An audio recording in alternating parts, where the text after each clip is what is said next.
Hello again guys, this is Brian again with Supertechs. Today I'm going to show you how to bump up your function version number from 3 to 5 or to 7. Actually, I'm just going to show you how to do it from 3 to 7, and I'll put in the description how to change it from 3 to 5.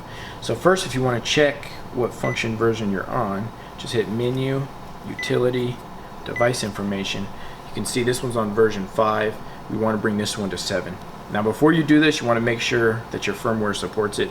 Most newer versions do, but you want to do the firmware first, and then we'll go ahead and change the version. So just go into Tech Rep mode, Menu, Counter, Display Keypad, Stop 00, Stop 01,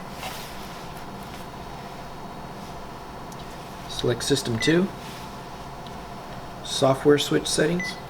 Now when you're in here, make sure that you're on the right software switch. This is for a C754 or a 754E.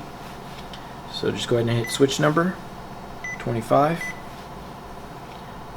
The bit assignment is going to be 0, 1, 1 and the rest zeros. Just scroll over as needed. So 0, 1, 1, the rest zeros. Hex assignment is going to be 60 like it is. Hit fix.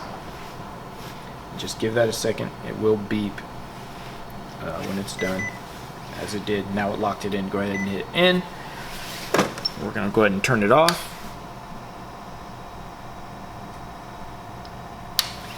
And then back on.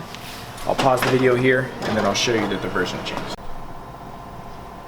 Alright, now that the copier is all booted up, just go ahead and hit Menu, Utility, and Device Information. Now look, we're at function version 7. This will allow you to do some things like enable AirPrint and a host of other things. So this just shows you how to do it. Thank you guys for watching. Please like, comment, and subscribe. I'll see you on the next one.